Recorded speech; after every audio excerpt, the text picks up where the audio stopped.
There we go.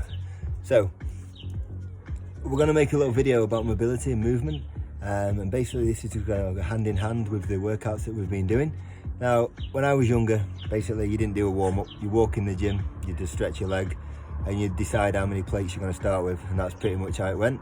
But nowadays we're a little bit more refined, so we're going to start with the lower limbs and basically just looking at how to get your body moving before you exercise, and then even separately from your exercise, what we can do to improve your mobility. And there's not really much to it, just keeping on top of it is the key.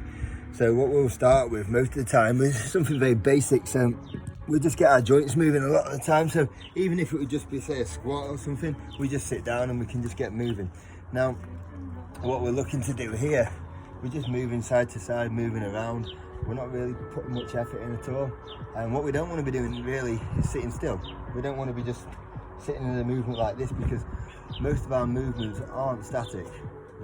All movements aren't static, but we don't stay in one place. So we want to look to open up the hips, we want to move a little bit. So if we look at Helena here and we get her moving, we can get her shifting as much as we can in her hips here. If you imagine here, we've got a ball and we want to grind it out, we want to get it moving. So there, that's it. We can go up and down, we can go side to side. From there, she can come up with her arse and come back down, and we can go out. We can take the legs wider, and maybe we can grab the tiptoes and then come up into a hamstring stretch, and then come back down. Could we go wider, so we can take our feet a lot wider? Go for it. And sit down into a squat. There you go, nice and wide. And then can she move around down there again? See, this will just get our body moving nice and easy. This is not really stretching, it's just getting us ready to actually be ready to work. That's good. So from there, a few little drills that we can get. If we both get down into the squat here, and to make it a bit more progressive, can we go start shifting our knees into the floor a little bit, keeping our body still, so keeping the chest upright. Probably 20 reps like that.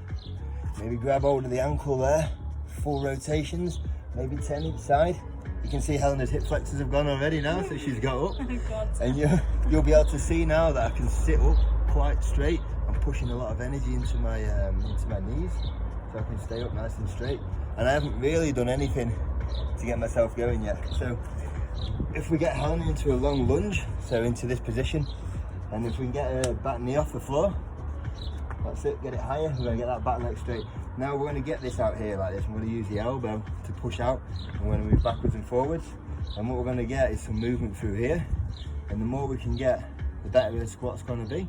So I'm just basically getting her hip to do plenty of movement. And in here, then we can go forward into the ankle. And ankle mobility is essential. So if we just pull you into the screen, Helena, come into here. Come here. Is that burn? Yeah. So we're going to put that into there. See how her ankle moves forward a lot? So if you look at from the side, just turn side on. She's taking a knee right over her ankle there. That's going to create really good base for a squat.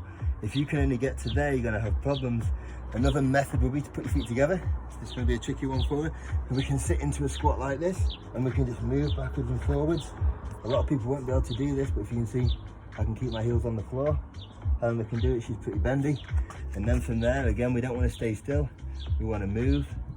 Get the hips moving, get the ankles moving, get everything moving. This should make sense to you now. You can get up now. Absolutely good. And now, even when we're looking at sort of more what you would see as a static stretch, so into like the frog stretch, so your knees out, let's go.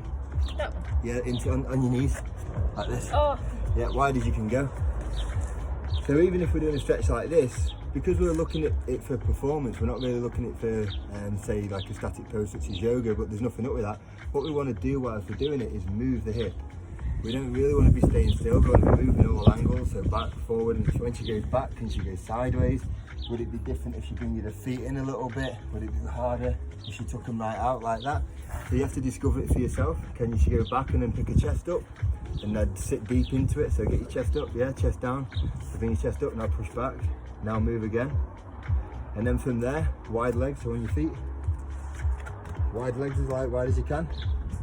And again, we're probably not looking to stay still. What we want to do is move from here. And she's quite bendy, she's a lot more bendy than me, which is why I'm talking and she's bending. And then can she stand up from there? Can she sit up into a stay down and get your chest up? Oh. That's it. Now that's going to hurt. Yeah, but we don't want to be sitting still again because we want it for performance. We want to be moving from the hip. Nice and simple. Movement. It's not too bad. How about moving into like a hip flexor stretch? So we come forward. You get it? Grab your back leg. So we go nice and simple. Again, we don't want to be sitting still. She's got hold of her back leg here. We want to move her hip forward. That's it. Let's go. Get them hips forward. We want to move around. And the front of the leg here will be doing the work. And if that's okay, maybe we'll get the hand down to the floor and grab the hip flexor and move again. You can see she's got hold of her back leg there. Try it on the other side. Let's have a look. Grab the back leg. Can she get her elbow to the floor near there? That's pretty frigging spectacular. If I demoed that, you'd hear some big breaks. So we don't really want that. We don't want that right now. That's pretty impressive. From there, if she's feeling good, can she come here and open up the hips a little bit and then come back down to the floor? Of course she can, no problem. She's bendy, and again, even here we probably want to be moving a little bit, so just all the time moving. We don't want to be sat still.